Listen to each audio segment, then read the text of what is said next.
Hello, and welcome to my channel. I want to talk about something that happened to me about 25 years ago that I still think about sometimes. Some of you might find this story interesting, and some of you even might find it relatable. So I'm going to share it for entertainment, but also because storytelling is how human beings evolved to share wisdom. For the backdrop of this moto vlog, I've chosen a ride made on October 12th, 2019. This route took me from Pittsboro, North Carolina to Goldston, North Carolina. Major roads included highways 902 and 42. One highlight you'll notice is when I fell in with a group of 3 other riders.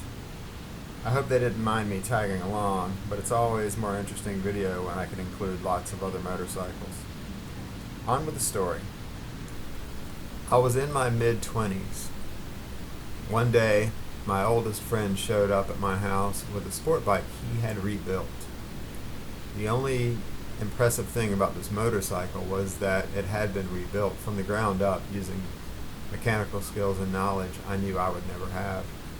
Nevertheless, I became obsessed with the idea of riding a motorcycle and the exhilaration and the freedom I imagined would go along with riding.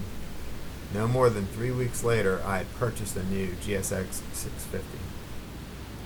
Looking back, I can't explain why I assumed I would just be able to ride a motorcycle. Just hop on it and ride it with no lessons or instruction. I guess I assumed it would be intuitive.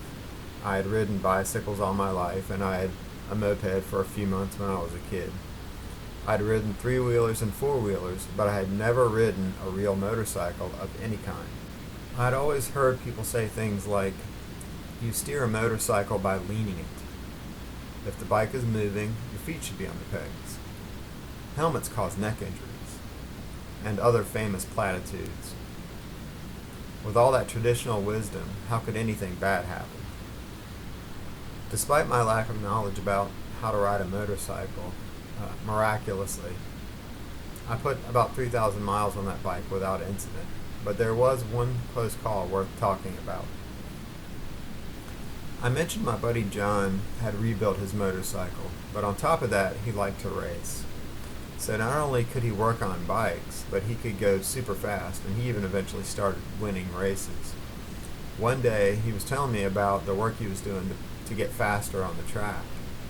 And I've never been interested in racing or even seeing how fast I could go, so I was probably paying half attention to what he was saying at the time, but I did hear him say, to go left, you steer right, which was accompanied by this incredulous facial expression that helped the notion stick in my brain. For some reason, I think I paid more attention to him because of the facial expression he was making. But at any rate, at the time, I thought he was being philosophical or metaphysical or poetic or some other way of being that meant that there was some deeper meaning that he was probably, it wasn't applicable to me because I had no plans to go to the racetrack. One day I was feeling particularly mischievous.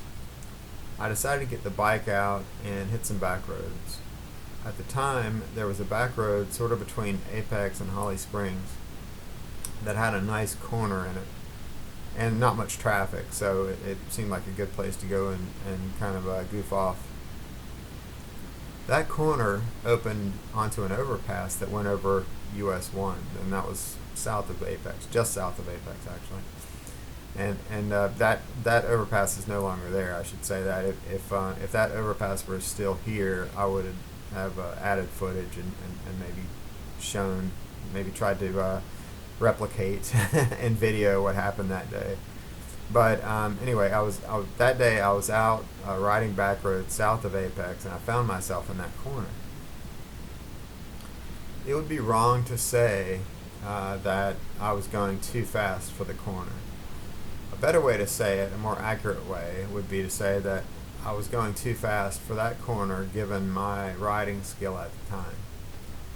I realized I was in trouble when I felt the bike drifting to the outside of the corner. Over the course of a split second, I considered my options.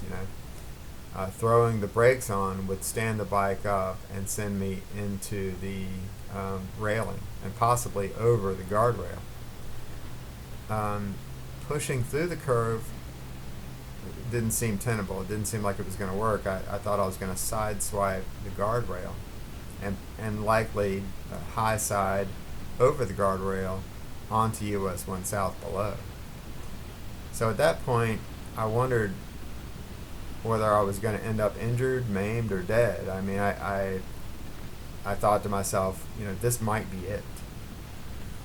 It helps the story if you know that this was not the first time I thought death was a real possibility for me. A few years earlier, I'd been deployed with the 82nd Airborne Division of the United States Army to Operation Just Cause. So in the 24 hours leading up to our combat jump into Panama, and including the first few days on the ground in Panama, where we were shot at with small arms fire and mortar fire, I had a constant realization that I might die soon. So in that split second on the motorcycle, in that corner when I thought I was going to die by falling into traffic on US 1, the feeling wasn't totally foreign. And I guess that's why I didn't panic or fixate on the guardrail. Instead, and I have no understanding of why I had this memory. But I remember John saying to go left, steer right. And braking didn't seem like an option, as I said before. Doing nothing or staying on the current line didn't seem like an option. So I thought, I have nothing to lose here. So I did something I didn't have a name for at the time. But I now know that it's called countersteering. Magic happened. The bike and I made it through the curve alive, and I picked up a new riding skill in the process. So 1 second, actually in 1 split second, my heart was in my throat, and I was wondering whether I was going to die or just be seriously injured. And in the next second, I was trying to remember where I could find more challenging corners. I wanted to go try this new skill out.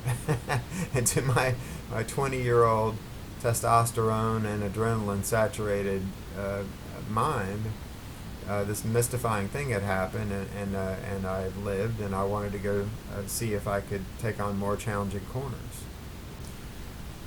The moral of this story is, if you know someone who seems interested in starting to ride, it's obviously a good idea to encourage that person to take the MSF basic riding course.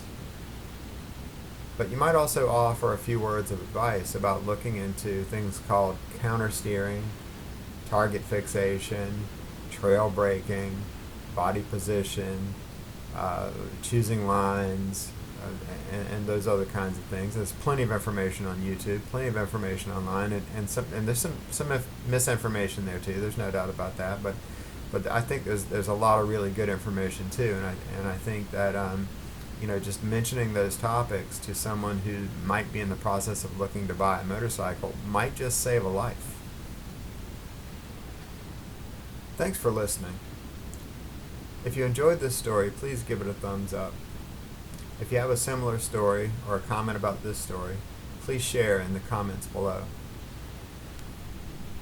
I'm going to try to put out a video every week or so please think about subscribing if you're interested in watching scenic rides and hearing stories like this one or other thoughts I think are worth sharing. Have a great day, and I'll see you on the next ride.